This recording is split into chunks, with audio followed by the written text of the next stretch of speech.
بسم الله الرحمن الرحيم. الحمد لله رب العالمين، والصلاة والسلام على سيدنا ومولانا محمد خاتم النبيين وإمام المرسلين وعلى آله وأصحابه أجمعين وعلى كل من تبعهم بإحسان إلى يوم الدين. أما بعد، حضور سرور دو عالم صلی اللہ علیہ وسلم کی سنتوں اور آپ کے اخلاق حسنہ کا بیان حضرت والا کی کتاب اسوہ رسول اکرم صلی اللہ علیہ وسلم سے چل رہا ہے۔ مقصد یہ ہے کہ بقول ہمارے حضرت والا حضرت عارفی قدس اللہ تعالیٰ سرہ کے کہ میں نے تمہارے لیے ایک ڈائری بنا دی ہے۔ جیسے ڈائری کو دیکھ کر آدمی کو باتیں یاد آ جاتی ہیں، اس طرح کی ڈائری ہے جو یہ یاد دلاتی ہے کہ حضور نبی کریم سرور دو عالم صلی اللہ علیہ وسلم کی سنتیں کیا کیا تھیں اور آپ کے اخلاق حسنہ کیسے تھے۔ وہ اسوہ حسنہ جس کی ہمیں پیروی کی تعلیم دی گئی ہے، جس کی پیروی کا ہمیں حکم دیا گیا ہے قرآن کریم میں، وہ اسوہ حسنہ کیا ہے؟ اور اسوہ حسنہ ہے ایسا کہ زندگی کے ہر شعبے، ہر گوشے پر حاوی ہے۔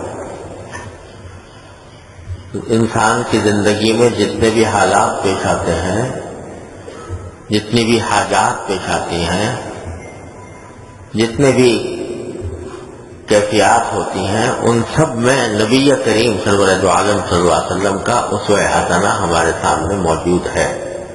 اسی لیے اللہ تعالیٰ نے فرما دیا لقد کان لکم فی رسول اللہ اسوۃ حسنہ۔ لیکن یہ اسوہ اس کے لیے ہے لمن کان یرجو اللہ والیوم الآخر۔ تین شرطیں لگائیں اللہ تعالیٰ نے اسوہ حسنہ سے فائدہ اٹھانے والوں کی۔ ایک یہ کہ اسے اللہ تبارک و تعالیٰ سے جا کر ملنے کی امید ہو، یقین ہو کہ ایک دن مجھے اپنے اللہ کے پاس جانا ہے، اور یوم آخرت پر یقین ہو کہ آخرت میں دوبارہ زندہ ہوں گا اور اللہ تبارک و تعالیٰ کی بارگاہ میں پہنچوں گا۔ اور تیسرے وذکر اللہ کثیرا، جو اللہ تبارک و تعالیٰ کو کثرت سے یاد کرے، تو پھر اس کو نبی کریم سرور دو عالم صلی اللہ علیہ وسلم کی ہر سنت، آپ کے ہر خلق حسن سے فائدہ پہنچے گا۔ وہ جو سنے گا پھر اس کو اپنی زندگی میں اپنانے کی کوشش کرے گا۔ تو حضرت والا نے شروع میں نبی کریم سرور دو عالم صلی اللہ علیہ وسلم کے اخلاق حسنہ کا بیان فرمایا ہے، جن میں پچھلے اتوار کو سخاوت کا ذکر تھا، کیونکہ حدیث میں حضرات صحابہ کرام رضی اللہ تعالیٰ عنہم اجمعین نے بیان فرمایا کہ کان نبی الکریم صلی اللہ علیہ وسلم اجود الناس، آپ تمام انسانوں میں سب سے زیادہ سخی تھے، جس کی کچھ مثالیں پچھلے مرتبہ عرض کی تھیں، اور احتیاطاً یادداشت کے لیے دوہرا دیتا ہوں کہ ایک دفعہ رسول کریم صلی عالم صلی اللہ علیہ وسلم نے حضرت ابو ذر غفاری رضی اللہ تعالیٰ عنہ سے فرمایا کہ ابو ذر، مجھے یہ پسند نہیں ہے کہ میرے پاس کوہ احد کے برابر سونا ہو اور 30 دن تک اس میں سے میرے پاس ایک اشرفی بھی بچ رہے، سوائے اس کے جو قرض کی ادائی کے لیے ہو۔ تو اے ابو ذر، میں اس مال کو دونوں ہاتھوں سے خدا کی مخلوق میں تقسیم کر کے اٹھوں گا۔ اور حضرت جابر رضی اللہ تعالیٰ سے روایت ہے کہ ایسا کبھی نہیں ہوا کہ رسول خدا صلی اللہ علیہ وسلم سے کچھ مانگا گیا ہو اور آپ نے فرمایا ہو میں نہیں دیتا۔ اور حضور انور صلی اللہ علیہ وسلم کے پاس ایک مرتبہ 90,000 درہم تھے۔ 90,000 درہم بڑی رقم تھی، کہیں سے آئے نبی کریم صلی اللہ علیہ وسلم نے ایک بورے پر ڈلوا دیے اور وہیں پڑے پڑے سب تقسیم کرا دیے۔ ختم ہو جانے کے بعد ایک سائل آیا تو حضور اکرم صلی اللہ علیہ وسلم نے فرمایا کہ میرے پاس تو کچھ نہیں رہا، اب تم میری طرف سے کسی سے قرض لے لو، جب میرے پاس ہوگا تو میں تمہارا قرضہ ادا کر دوں گا۔ یہ چند مثالیں ہیں جو نبی کریم صلی اللہ علیہ وسلم کی سخاوت کی صحابہ کرام نے نقل فرمائی ہے، اور یہ تو محض مثالیں ہیں ورنہ پوری زندگی سخاوت سے بھری ہوئی ہے سرکار دو عالم صلی اللہ علیہ وسلم۔ سخاوت جب آپ کی اللہ تعالیٰ نے آپ کو سخی بنایا، سخاوت کا وصف عطا فرمایا اور ہم سے یہ فرمایا کہ تم نبی کریم سرور دو عالم صلی اللہ علیہ وسلم کی سنتوں کی اتباع کرو، تو اس کے معنی یہ ہے کہ ہم سے بھی اللہ تبارک و تعالیٰ چاہتے ہیں کہ سخاوت کا وصف ہمارے اندر بھی آئے، ہم بھی سخی بنے، نبی کریم صلی اللہ علیہ وسلم کی سنت کے متبع بنے، اس طرح بنے کہ ہمارے اندر بھی سخاوت کا وصف آئے۔ اور یہ ایک مومن کا کام ہے کہ وہ سخاوت اگر اس کے اندر نہیں ہے تو اس کو حاصل کرنے کی فکر کرے۔ تو پہلے یہ سمجھنا چاہیے کہ سخاوت کا کیا مطلب، سخاوت کا کیا مطلب ہے۔ اگر عربی زبان کے محاورات کے لحاظ سے دیکھا جائے تو سخاوت کے دو معنی ہوتے ہیں۔ ایک معنی یہ ہے کہ ایک آدمی کے اندر لالچ نہ ہو، لالچ نہ ہو، کیا مطلب کہ ہر وقت اس کا دل و دماغ دنیاوی مال و دولت یا جاہ و حشمت یا دنیاوی مفادات کے شوق میں مگن نہ رہے۔ ہر وقت دل پہ یہ چھایا ہوا ہے کہ میرے پاس پیسے کس طرح آئیں، کس طرح میں اپنی دولت میں اضافہ کروں، کیسے میں زیادہ سے زیادہ مزہ حاصل کروں، کیسے زیادہ لذت حاصل کروں۔ یہ طمع اور یہ لالچ دل میں نہ ہو، یہ بھی سخاوت کا ایک شعبہ ہے۔ اور اسی معنی میں ایک حدیث آئی ہے، معروف حدیث ہے، حضرت حکیم ابن حزام رضی اللہ تعالیٰ عنہ ایک صحابی ہیں اور ان صحابہ کرام میں سے ہیں کہ جو حضور اقدس صلی اللہ علیہ وسلم کی ولادت سے پہلے ہی پیدا ہو چکے تھے۔ ابھی نبی کریم صلی اللہ علیہ وسلم کی ولادت سے کئی سال پہلے پیدا ہو چکے تھے اور حضور اقدس صلی اللہ علیہ وسلم کا زمانہ اثر پایا، لیکن اسلام بہت بعد میں لایا۔ حضور اقدس صلی اللہ علیہ وسلم کی عمر زیادہ تھی اور بعض روایتوں سے معلوم ہوتا ہے کہ یہ ان کی ولادت کعبہ شریف میں ہوئی تھی، ولادت بھی کعبہ شریف میں ہوئی تھی، اور حضور اقدس صلی اللہ علیہ وسلم سے عمر میں بہت زیادہ تھے اور شروع میں اسلام کی توفیق نہیں ہوئی تھی، یہاں تک کہ جو غزوات ہوئے، کفار قریش جب چڑھ کر آئے مدینہ منورہ نبی کریم صلی اللہ علیہ وسلم کے اوپر تو ان میں یہ بھی شامل تھے، انہی کے لشکر میں شامل تھے۔ حضور اقدس صلی اللہ علیہ وسلم صحابہ کرام سے گویا اس طرح سے جنگ بھی کی انہوں نے، لیکن پھر رفتہ رفتہ اللہ تبارک و تعالی نے ایمان کی توفیق دی اور مسلمان ہوئے۔ تو وہ فرماتے ہیں، خود اپنا واقعہ بیان فرماتے ہیں کہ نبی کریم صلی اللہ علیہ وسلم کے پاس میں بکثرت جا کر پیسے مانگتا تھا، یعنی ہر تھوڑے دنوں کے بعد گیا کہ حضرت کچھ عطا فرمائیے، سرکار تو عالم صلی اللہ علیہ وسلم دے دیتے تھے۔ ایک مرتبہ گیا، مانگا، حضور نے دے دیا۔ دوسری مرتبہ گیا، یا رسول اللہ عطا فرما دیجیے کچھ، آپ نے دے دیا اور بڑی بڑی مقداروں میں دیا۔ تیسری بار گیا، مانگا، یا رسول اللہ دے دیجئے. حضور نے پھر دے دیا. جب یہ قصہ کئی مرتبہ ہو گیا، آپ دیتے رہے، تو آپ نے ایک جملہ ارشاد فرمایا رسول کریم صلی اللہ علیہ وسلم نے کہ یا حکیم، اے حکیم نام لے کر فرمایا ان المال خضرۃ حلوہ، یہ مال جو ہے بڑی سرسبز چیز ہے، بڑی میٹھی چیز ہے. المال خضرۃ حلوہ، یہ مال کیا ہے؟ سرسبز ہے، یہ دیکھنے میں بڑا خوشنما معلوم ہوتا ہے، اور حلوہ میٹھا بہت ہے. ہر ایک آدمی کو اس کی طرف رغبت ہوتی ہے مال کی طرف، ہے تو بڑی میٹھی چیز. لیکن میں آپ کو اس کا تمہیں اصول بتاؤں کہ من اخذہ بسخاوت نفس بورک لہ فیہ، جو شخص اس کو سخاوت کے ساتھ لے تو اللہ تعالیٰ اس کے مال میں برکت عطا فرماتے. ومن اخذہ باسراف نفس لم یبارک لہ فیہ، اور جو شخص کہ اس کو لالچ کے ساتھ لے تو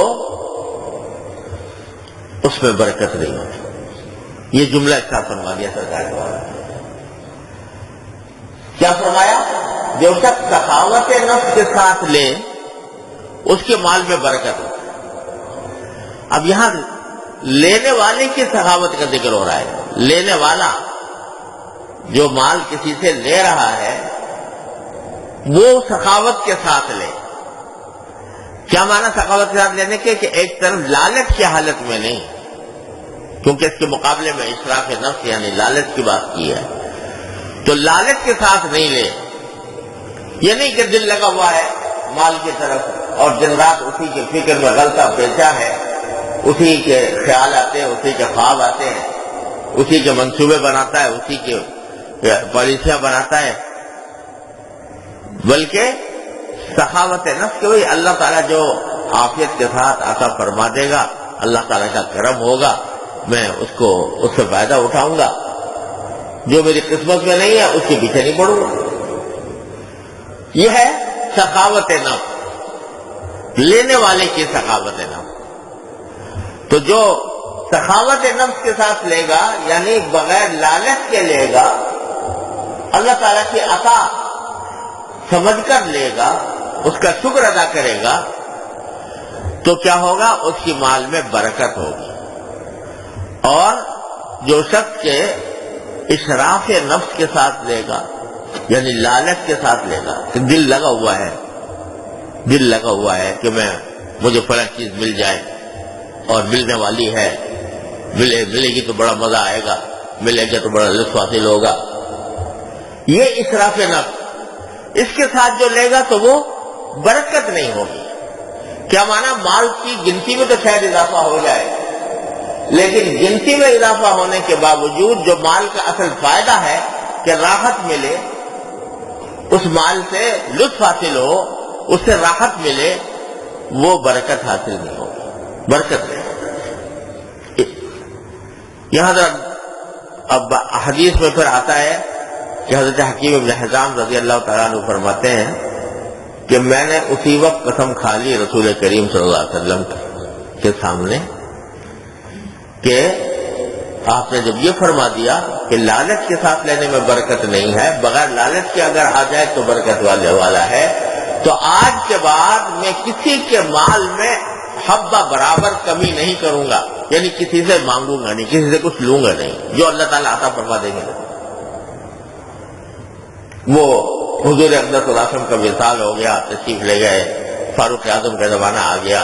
حضرت فاروق اعظم کے زمانے میں فتوحات بہت ہوئیں، مال غنیمت آتا تھا تو حضرت عمر سب میں تقسیم کرتے تھے.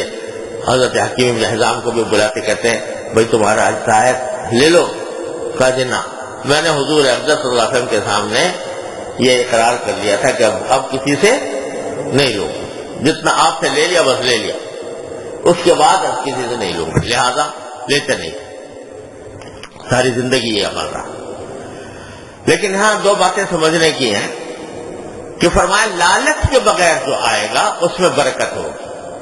وہ ہے سخاوت نفس کے ساتھ لینا کہ لالچ نہیں ہے، بلکہ بس اللہ تعالیٰ کے بھروسے پر جو جائز طریقے ہیں وہ اختیار کیے ہوئے ہیں. کوئی محنت ہے، مزدوری ہے، کوئی ملازمت ہے، کوئی کاشتکاری ہے، کوئی تجارت ہے وغیرہ، وہ اپنے جائز حدود میں کر رہا ہے، اور اس میں جو کچھ مل رہا ہے جائز حلال طریقے سے اس پر قناعت اختیار کیے ہوئے ہیں کہ الحمدللہ جو ملا ہے اللہ کی رحمت ہے، عطا ہے، وہی میرے لیے ایک نعمت ہے، اس کے اندر گزارا کر رہا ہے.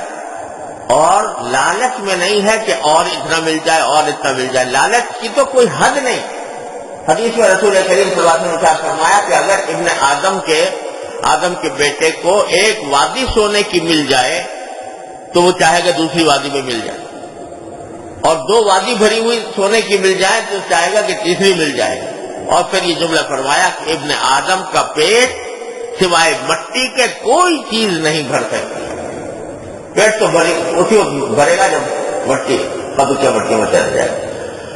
تو لالچ کے ساتھ رہنا یہ، اور لالچ کے ساتھ اگر کوئی چیز حاصل بھی ہوتی ہے تو برکت نہیں ہوتی. اسی لیے بزرگوں نے فرمایا کہ اگر کسی چیز کی طرف انتظار لگا ہوا ہو کہ یہ چیز ملے گی تو اس انتظار کے لگنے کی حالت میں نہیں لینا چاہیے، کیونکہ یہ اسراف نفس ہے، یہ ایک لالچ لگی ہوئی.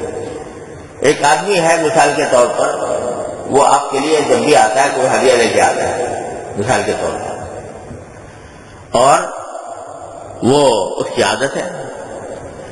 اب اگر جب دل میں یہ لالچ پیدا ہو جائے کہ بھئی یہ خدا کرے روز ہی آیا کرے، یا یہ کہ آئے تو جب آ رہا ہے آنے کی اطلاع ملی ہے تو دل میں شوق پیدا ہو گیا کہ یہ کچھ نہ کچھ لے کر آئے گا، یہ لالچ ہے، یہ اسراف نفس ہے.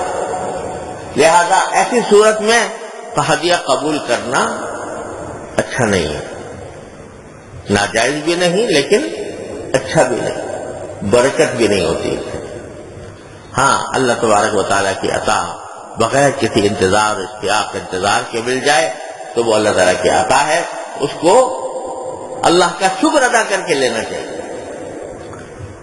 حضرت والا نے حضرت حکیم الامت قدس اللہ تعالیٰ سرہ نے ایک واقعہ لکھا ہے ایک بزرگ کا، کہ ایک بزرگ تھے، پڑھایا کرتے تھے، ان کے ساتھ طلبہ ہوتے تھے، پڑھتے تھے، لیکن لوجہ اللہ پڑھاتے تھے اللہ کے لیے، کوئی آمدنی کا کوئی خاص ذریعہ نہیں تھا. تو ایک دن آئے اس حالت میں کہ کئی وقت کا فاقہ تھا، کھانا نہیں کھایا تھا، بھوکے تھے.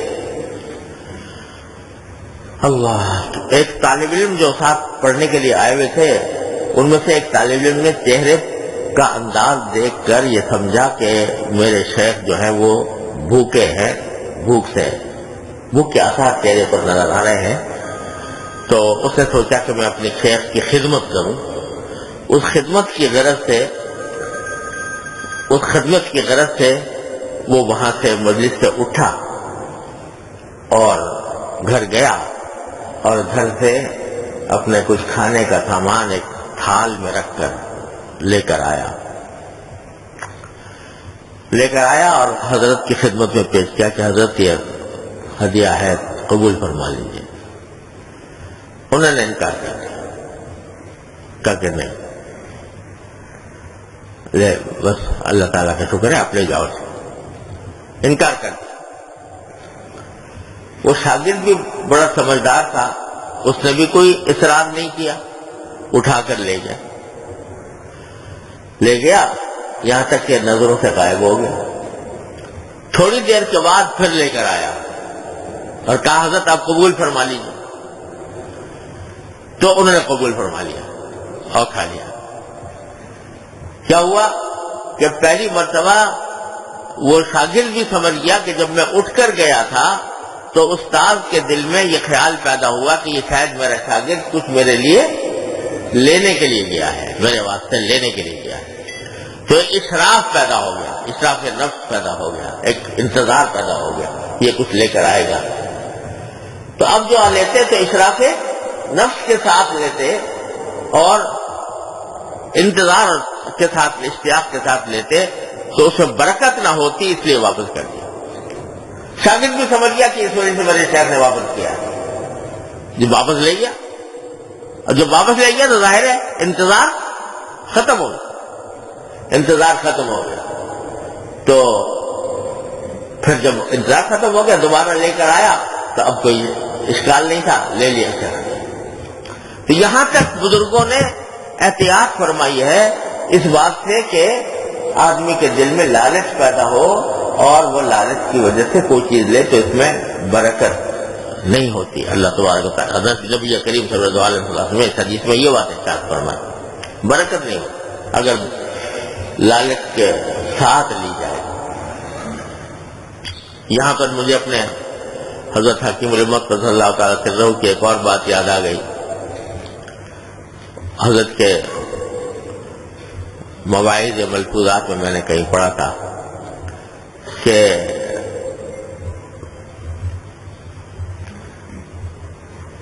ایک مرتبہ حضرت مولانا خلیل احمد صاحب سہارنپوری رحمۃ اللہ علیہ، جو حضرت حکیم الامت صلی اللہ تعالی وسلم کے ہم عصر تھے اور بڑے درجے کے اولیاء اللہ میں سے تھے، غالباً انہوں نے پوچھا حضرت تھانوی رحمۃ اللہ علیہ سے کہ بھئی ایک مسئلہ میں طبیعت میں تردد ہے، تو اگر آپ کے سمجھ میں آئے تو بتاؤ. تردد یہ ہے کہ ہمارے بہت سے ساتھی ایسے ہیں کہ جن کا تقریباً معلوم ہے کہ یہ اللہ کے بندے بہت اخلاص کے ساتھ، بڑی محبت کے ساتھ کوئی چیز لے کر آتے ہیں ہدیہ، تو بعض اوقات حالانکہ دل پر بوجھ ہوتا ہے کہ زیادہ کیوں لا رہے ہیں، لیکن پھر بھی ایک پہلے سے اندازہ ہو جاتا ہے کہ یہ کچھ لے کر آئیں گے اور اس کا تھوڑا سا انتظار بھی ہو جاتا ہے کہ یہ لائیں گے، فلاں چیز لے کر آئیں گے.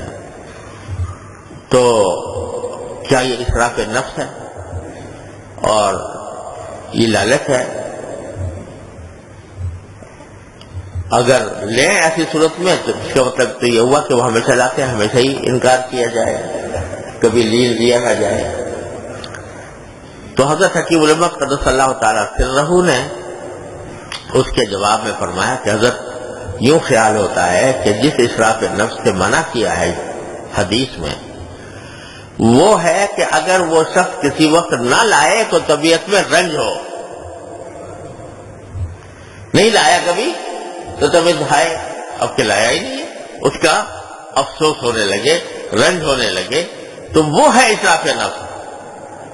لیکن اگر یہ رنج نہ ہو تو پھر اسراف نفس نہیں. تو در حقیقت اسراف نفس اس وقت ہوتا ہے جبکہ اگر اس کے مطابق عمل نہ ہو تو آدمی کو صدمہ پہنچے، رنج ہو اور حسرت ہو کہ کیوں نہیں ہوا. لیکن اگر ایسا نہ ہو تو پھر وہ اسراف نفس نہیں ہے، ایسی صورت میں لینے کی میں کوئی حرج نہیں، اس سے کوئی بے برکتی نہیں. بہرحال عرض یہ کر رہا تھا کہ سخاوت ایک تو ہوتی ہے اس معنی میں کہ انسان کے دل میں لالچ نہ ہو، ہر وقت دماغ میں لالچ نہ پڑا ہوا کہ میں زیادہ سے زیادہ پیسے کما لوں، جمع مالا وعددا، ہر وقت مال کو جمع کر رہا ہے اور گن کر دیکھ رہا ہے کتنا ہو گیا کتنا ہو گیا. اللہ بچائے. ایک معنی تو یہ ہے. دوسرے معنی یہ ہے سخاوت کے کہ نہ صرف یہ کہ لالچ نہ ہو بلکہ جب آدمی کو اللہ تبارک و تعالیٰ کی طرف سے کوئی مال عطا ہو جائے تو دل میں یہ شوق ہو کہ یہ صحیح مصرف پر میں خرچ کر لوں، اس کو دل میں شوق ہو اور صحیح مصرف پر اچھی جگہ خرچ کرنے سے طبیعت خوش ہو. یہ سخاوت. ایک تو یہ ہے نا کہ بھئی کر تو دیا خرچہ کر دیا، دے دیا، لیکن دل اندر سے کٹ رہا ہے، دل اندر سے کٹ رہا ہے. کہ مثال کے طور پر اگر فرض کرو زکوٰۃ کسی قسم میں فرض ہو گئی اور اس نے یہ سوچ کر کہ اللہ تعالیٰ کا فریضہ دے دیا، لیکن دے تو دیا لیکن اندر سے دل کٹ رہا ہے کہ یار یہ اگر میرے پاس ہوتا تو مجھ سے کیا فائدہ اٹھاتا. اس کو اللہ معاف کرے، اس کو ایک طرح کا اپنے اوپر ایک ڈانٹ تصور کر لے کہ میرے اوپر ڈانٹ پڑ گیا. من الاعراب من يتخذ ما ينفق مغرما، ان منافقین کے اللہ تعالیٰ نے مذمت فرمائی ہے کہ جن کا حال یہ تھا کہ وہ خرچ تو کرتے تھے اللہ کے راستے میں، لیکن اس کو ایک ڈانٹ سمجھ کر خرچ کرتے تھے، اس کا خوشی کے ساتھ نہیں کرتے تھے، اس کو مغرما اپنے اوپر ایک دین، ایک جرمانہ تصور کر کے خرچ کرتے. تو اگر آدمی خرچ کرے اور دل کٹ رہا ہو، یہ سخاوت نہیں ہے. سخاوت یہ ہے کہ خرچ کرے اور دل خوش ہو کہ الحمدللہ اللہ تعالیٰ کا شکر ادا کرے کہ صحیح مصرف میرے پیسے صحیح مصرف پر لگ گئے. یہ سخاوت. ایک سخاوت کے بعض لوگ معنی یہ سمجھتے ہیں، یہ بھی ذرا سمجھ لو، بعض لوگ سخاوت کا مطلب یہ سمجھتے ہیں کہ جہاں انسان کے ذمہ خرچ کرنا فرض ہے یا واجب ہے وہاں خرچ کرنے میں اس کو کوئی رکاوٹ نہ ہو، خرچ کرے. زکوٰۃ فرض ہے، زکوٰۃ دے. اپنے بیوی بچوں کا نفقہ دینا فرض ہے، وہ نفقہ دے. یہ ہے تو یعنی اس سے واجب تو ادا ہو جاتا ہے. لیکن اگر کوئی آدمی یہ طے کر بیٹھے کہ میں زکوٰۃ تو دوں گا پوری کی پوری، اس کے علاوہ کوئی ایک پیسہ خرچ نہیں کروں گا بھئی کسی خیرات کے کام میں، کسی خیر کے کام میں، تو اگرچہ اس نے اپنا فریضہ تو ادا کر دیا مگر سخاوت نہیں ہوئی ہے. یہ سخاوت نہیں ہوئی کہ آپ صرف فرض اور واجب کے حد تک اکتفا کر کے بیٹھ جائیں، یہ سخاوت نہیں. سخاوت یہ ہے کہ فرض و واجب کے علاوہ بھی جہاں مروت کا تقاضا ہے وہاں پر انسان خرچ کرے، اور خرچ کرنے میں کوئی دل تنگی نہ ہو بلکہ خوشی خوشی اور راحت سمجھ کر خرچ کرے. اسی لیے حدیث میں نبی کریم صلی اللہ علیہ وسلم نے ارشاد فرمایا کہ ان فی المال حقا سوى الزکاۃ، مال میں زکوٰۃ کے علاوہ بھی حق ہے. ارے زکوٰۃ تو اللہ نے 2.5% تمہارے اوپر ایک معمولی سی مقدار فرض کر دی ہے، 2.5% ہے، 40واں حصہ ہے، وہ کوئی لمبا چوڑا مسئلہ نہیں ہے، تو وہ تو فرض ہے، واجب ہے. لیکن سخاوت یہ ہے کہ اس کے علاوہ انسان جہاں بلکہ مواقع تلاش کرے کہ کہاں میرا پیسہ صحیح خرچ ہو سکتا ہے جس سے کسی مسلمان کی داد رسی ہو جائے، کوئی خیر کا سلسلہ جاری ہو جائے، کسی تنگدستی کے اندر اس کو مدد مل جائے، کسی کا کوئی بیماری کے اندر اس کا استعمال ہو جائے، کسی کے پیاسے کو پانی مل جائے. اس فکر میں آدمی رہے اور اس کے تحت وہ کچھ خرچ کرے تو اللہ تبارک و تعالیٰ کی نظر میں وہ بڑا سخی ہے. لیکن خوب سمجھ لو کہ گنتی کا اعتبار نہیں کہ بھئی ضرور ہی ہزاروں لاکھوں میں خرچ کرے تبھی سخی کہلائے گا. ارے ایک آدمی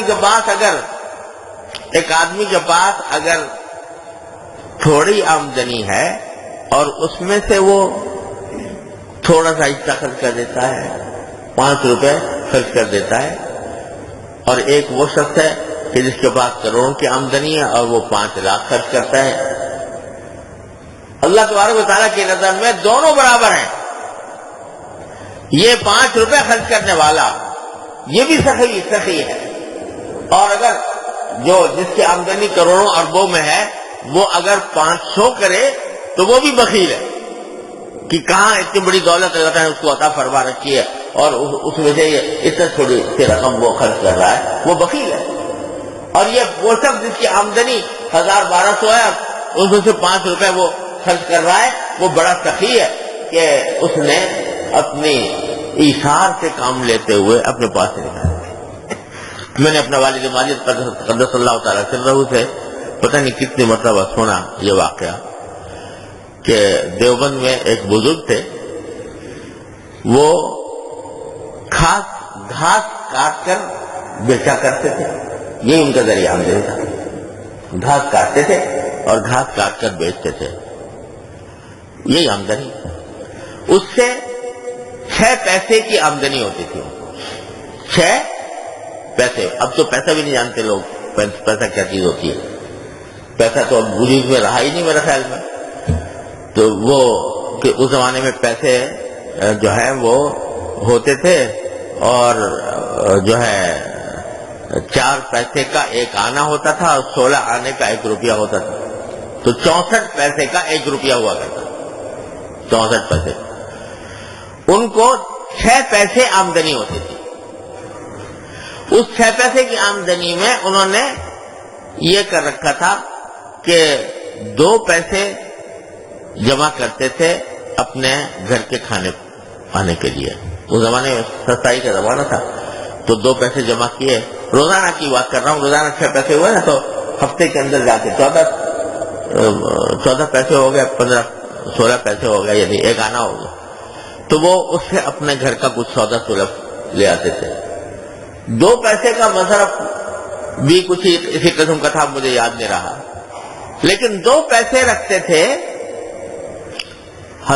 دیوبند کے جو بڑے بڑے اکابر بزرگ تھے، حضرت نانوتوی، حضرت گنگوئی، حضرت مولانا یعقوب صاحب نانوتوی، ان بزرگوں کی دعوت کے لیے رکھتے تھے 2 پیسے۔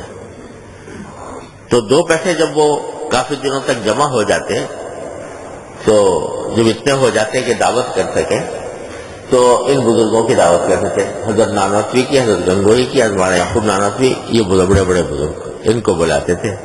اور بلاتے تھے کیا؟ کھانا کیا کھلاتے تھے؟ سادے چاول اور دال، سادے چاول، سفید چاول اور دال، یہ دعوت۔ تو یہ بزرگ جو ہیں، یہ ان صاحب کی دعوت بڑے ہی شوق ذوق سے ان کے دعوت میں جاتے تھے، اور وہ دال چاول تناول کر کے آتے تھے۔ تو حضرت یعقوب صاحب نانوتوی رحمۃ اللہ علیہ فرماتے تھے کہ اس اللہ کے بندے کی کا حال یہ ہے کہ جس دن ان کے گھر کی دعوت کھا لیتا ہوں، مہینے بھر تک اس کا نور دل میں محسوس ہوتا ہے، مہینے بھر تک اس کا نور دل میں محسوس ہوتا ہے۔ اب یہ 2 پیسے اس نے دعوت کے لیے خرچ کیے، مقدار کیا ہے دیکھ لو، لیکن یہ کتنی بڑی سخاوت ہے، کتنی بڑی سخاوت ہے کہ بڑے بڑے لکھ پتی اور کروڑ پتی اور ارب پتی بھی اس سخاوت سے محروم ہے جو اللہ تعالیٰ نے اس بندے کو گھاس کاٹنے والے کو عطا فرمایا۔ تو مطلب کیا ہے سخاوت کا؟ کہ اپنی حدود کے اندر رہتے ہوئے، حدود میں رہتے ہوئے آدمی کو یہ شوق ہو کہ میں کسی خیر کے کام میں میرے پیسے لگ جائیں، یہ شوق، اور اس لگا کر دل خوش ہو، اس کا نام سخاوت ہے، چاہے وہ کتنے کم ہی کیوں نہ ہو، تھوڑا ہی کیوں نہ ہو۔ لیکن جب آدمی کے دل میں سخاوت ہوتی ہے تو وہ مواقع بھی ڈھونڈتا ہے۔ اللہ تعالیٰ کے ہاں گنتی کا حساب نہیں ہے کہ 2 پیسے ہیں یا 1 پیسہ ہے، اللہ تعالیٰ کے ہاں اس سخاوت کا حساب ہے، اس دل کی نیت کا حساب ہے، اس دل کے ارادے کا اور ایثار کا حساب ہے جس کے تحت انسان کوئی خرچ کر رہا ہے اللہ تبارک و تعالیٰ کے راستے۔ تو بھائی یہ وقت پیدا کرنے کی ضرورت ہے کہ آدمی کے دل میں شوق ہو اچھی جگہ خرچ کرنے کا، اور اس کا ایک طریقہ ہمارے والد ماجد حضرت مولانا مفتی محمد شفیع صاحب قدس اللہ تعالیٰ سے اللہ تعالیٰ کے درجات بلند فرمائے، وہ انہوں نے پتہ نہیں کتنی مرتبہ یہ بات سنائی کہ حضرت حکیم الامت قدس اللہ تعالیٰ سرہ نے یہ معمول بنایا ہوا تھا کہ اپنی آمدنی، جتنی بھی آمدنی ہو، اس کا 5واں حصہ خمس وہ نکال کر رکھا کرتے تھے، یعنی ایک تھیلا بنا ہوا تھا الگ سے، جو بھی کوئی آمدنی ہوئی اس کو فوراً تقسیم کر کے اس کا 5واں حصہ نکالا اور اس میں ڈال دیا، خمس۔ اور وہ اس لیے نکالتے تھے کہ اس کو زکوٰۃ کے علاوہ کسی خیر کے مصرف میں خرچ کریں، خمس نکالا کرتے تھے۔ اور یہ بات بھی میں نے اپنے والد ماجد رحمۃ اللہ علیہ سے سنی، وہ فرماتے تھے کہ میرے استاد حضرت شیخ الاسلام حضرت علامہ شبیر احمد صاحب عثمانی رحمۃ اللہ علیہ، ان کا معمول یہ تھا کہ اگر کوئی آمدنی بغیر کسی محنت کے حاصل ہوئی تو اس کا 10واں حصہ، 100 روپے حاصل ہوئے تو 10 روپے، 1000 روپے حاصل ہوئے تو 100 روپے، 10واں حصہ۔ اور جو آمدنی کے کسی محنت سے حاصل ہوئی اس کا 20واں حصہ، عشر نصف عشر جو ہوتا اللہ تعالیٰ نے مقرر کیا ہے اس کے اوپر، زرعی پیداوار کے اوپر، کہ جو محنت سے جس میں پیداوار ہوتی ہے اس کا 20واں حصہ، اور جو بغیر محنت کی ہوتی ہے تو اس کا 10واں حصہ، یہ ہوتا ہے زرعی پیداوار کی زکوٰۃ اس طرح ہوتی ہے۔ تو حضرت نے زکوٰۃ کے علاوہ اپنا معمول یہ بنا رکھا تھا کہ جو بھی آمدنی ہوئی، اگر کسی نے مثلا ہدیہ پیش کر دیا تو اس ہدیے کا 10واں حصہ نکال کے رکھ دیا، کسی نے محنت کے ذریعے جو آمدنی حاصل ہوئی تو اس کا 20واں حصہ، یعنی 100 روپے آئے تو 5 روپے رکھ دیے، اور وہ تھیلے میں رکھ۔ یہ بات حضرت میں نے اپنے والد ماجد رحمۃ اللہ علیہ سے بار بار سنی، تو میں نے حضرت سے پوچھا کہ حضرت آپ کا کیا معمول ہے؟ تو آپ نے فرمایا کہ میرا معمول بھی الحمدللہ وہی ہے جو میرے استاد حضرت علامہ شبیر احمد صاحب عثمانی رحمۃ اللہ علیہ۔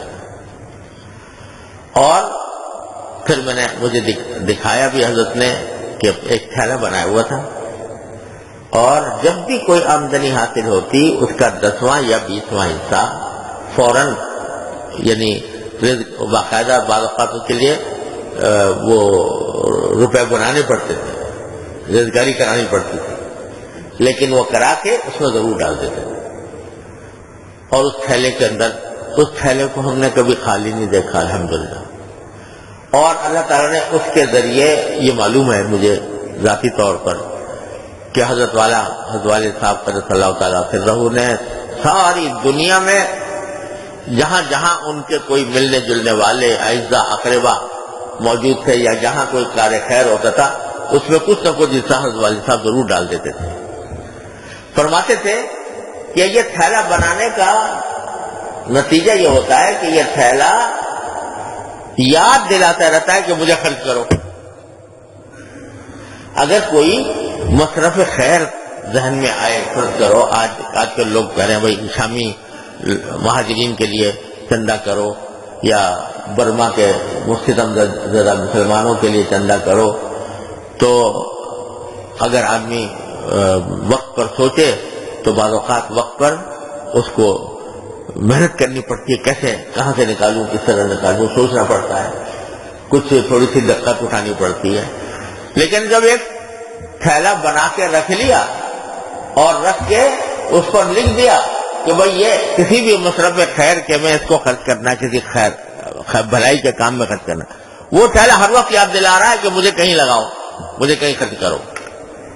اس کا نتیجہ یہ تھا کہ میں نے خود دیکھا حضرت والد ماجد قدس اللہ تعالیٰ سرہ کو دور دراز کے لوگوں کو، جہاں تک پیسے پہنچانا بھی مشکل، وہاں تک اسی سے خرچ کرتے رہتے تھے اور دیتے رہتے تھے، اور علاوہ بھی دیتے تھے، لیکن وہ خاص طور پر حضرت کا معمول تھا۔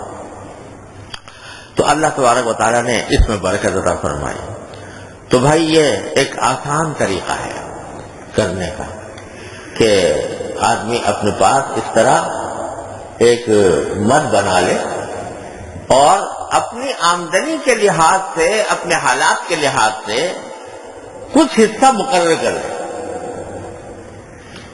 حضرت نے 5واں فرمایا تھا حضرت نے، 10واں 20واں کر لیا. آدمی اپنے حساب سے دیکھ لے کہ بھائی کتنا میں نکال سکتا ہوں، تھوڑی سی چاہے ایثار کر کے بھی نکالنا چاہوں تو وہ نکال لے اور اس کو ڈالتا رہے گا تو انشاءاللہ وہ خود یاد دلائے گا کہ میں اس کام کے لیے رکھا ہوں کہ مجھے کسی خیر کے کام میں لگاؤ اور اس سے اپنے لیے آخرت کا توشہ تیار کرو. تو جب یہ دل میں یہ رکھا ہوا ہے نا تو پھر دل میں خود بخود شوق پیدا ہوگا، خود بخود داعیہ پیدا ہوگا. یہ شوق اور داعیہ جو ہے اسی کا نام سخاوت ہے. یہ شوق جو پیدا ہو رہا ہے کہ میں خرچ کروں کہیں، یہ اسی کا نام سخاوت ہے. تو وہ نبی کریم صلی اللہ علیہ وسلم کی جو سنت ہے اور جو آپ کا خلق حسن ہے سخاوت، اس کو حاصل کرنے کا یہ بہترین ذریعہ ہے، بہترین راستہ جو ہمارے بزرگوں نے سکھایا. اور یہ تو ایک منظم طریقہ ہے، ورنہ جتنے بزرگ گزرے ہیں ہمارے، جن کے نام سن کر ہم طالب علم بنتے ہیں، تو ان سب کے ہاں یہ چیز ان کے حالات میں یہ چیز ملتی ہے کہ وہ خرچ کرنے میں، بے دھڑک خرچ کرنے میں، اللہ تعالیٰ کے راستے میں بے دھڑک خرچ کرنے میں ان کو کوئی تعامل نہیں ہوتا تھا. یہاں تک کہ بعض حضرات کے بارے میں آیا ہے، حضرت لیث بن سعد رحمۃ اللہ علیہ جو مشہور فقیہ بھی ہیں، محدث بھی ہیں، بڑے غیر معمولی مالدار آدمی تھے، لاکھوں میں آمدنی تھی. لیکن ساتھ ہی یہ ان کے بعض تذکرہ نگاروں نے یہ لکھا ہے کہ باوجود اس کی اتنی زبردست آمدنی کے زندگی پر زکوٰۃ فرض نہیں ہوئی. زکوٰۃ فرض نہیں ہوئی اس لیے کہ جو آتا تھا فوراً خرچ، اور اس کے نتیجے میں زکوٰۃ بھی فرض نہیں ہوتی. تو سب کا یہ ہے. لیکن یہ میں نے ایسا طریقہ بتایا جو قابل عمل ہے، ہر انسان آرام سے کر سکتا ہے. وہ کرتا رہے تو انشاءاللہ جب یہ کبھی فرائض صدقات کے بیان کیے جاتے ہیں یا خیرات کے، تو بعض لوگ کہتے ہیں بھائی جس کے پاس ہے ہی نہیں تو وہ کہاں سے کرے. ارے ایک پیسہ بھی کر لے، ایک آنا بھی کر لے، لیکن عادت ڈالے، اپنے نفس کو عادت ڈالے کہ میرا پیسہ جو ہے کسی جگہ صحیح جگہ پر استعمال ہونے کی عادت پڑے. تو اس کے لیے بہترین طریقہ ہے جو حضرات نے تجویز فرمایا. تو اللہ تبارک و تعالیٰ اپنے فضل و کرم سے، اپنی رحمت سے ہم سب کو اس پر عمل کرنے کی توفیق عطا فرمائے. اللہم صلی علی سیدنا مولانا محمد وعلی آل سیدنا مولانا محمد کما صلیت علی ابراہیم وعلی آل ابراہیم انک حمید مجید. ربنا ظلمنا انفسنا وان لم تغفر لنا وترحمنا لنكونن من الخاسرین. ربنا آتنا في الدنيا حسنة وفي الآخرة حسنة وقنا عذاب النار. ربنا اغفر لنا ذنوبنا وإسرافنا في أمرنا وثبت أقدامنا وانصرنا على القوم الكافرين. یا اللہ، یا رحمان، یا رحیم، یا کریم، اپنے فضل و کرم، اپنے رحمت سے ہمارے تمام گناہوں کو معاف فرما. یا اللہ ہمارے تمام چھوٹے بڑے، اگلے پچھلے، خفیہ علانیہ، یا اللہ ہر طرح کے گناہوں کو معاف فرما دے. یا اللہ ظاہر و باطن کے تمام گناہوں کو معاف فرما دے. یا اللہ ہماری شامت اعمال کو اپنے فضل و کرم سے دور فرما دے. یا اللہ اپنے رحمت سے، اپنے فضل و کرم سے ہمیں دین کی صحیح سمجھ عطا فرما، اس پر عمل کی توفیق عطا فرما، اس پر استقامت عطا فرما. یا اللہ ہمیں اتباع سنت کی توفیق کامل اور راسخ عطا فرما. یا اللہ اتباع سنت کی توفیق کامل اور راسخ عطا فرما. یا اللہ، یا رحمان، یا رحیم، یا کریم، اپنے فضل و کرم سے اتباع سنت کی توفیق کامل اور راسخ عطا فرما. یا اللہ اسی اتباع سنت پر ہماری زندگی گزار دے. یا اللہ اسی پر زندہ رہ، کسی پر ہمیں موت عطا فرما. یا اللہ، یا رحمان، یا رحیم، یا کریم، تمام حاضرین حاضرات کو ان کے تمام جائز مقاصد میں کامیابی عطا فرما. یا اللہ ہمیں جو لوگ بیمار ہیں انہیں شفاء کامل و عاجل عطا فرما. جو تنگدست ہیں ان کی تنگدستی کو دور فرما. جو بے روزگار ہیں ان کو حلال واسع روزگار عطا فرما. یا اللہ جو مقروض ہیں ان کے قرضوں کی ادائیگی کا سامان فرما. یا اللہ جو اور کسی طرح پریشان ہے اپنی رحمت سے ان کی پریشانیوں کو دور فرما دے.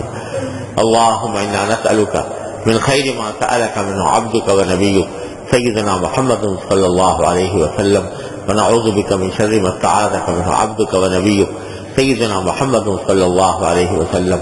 ربنا تقبل منا انك انت السميع العليم وتب علينا انك انت التواب الرحيم وصلى الله تعالى على خير خلقه سيدنا مولانا محمد وعلى آله واصحابه اجمعين آمين.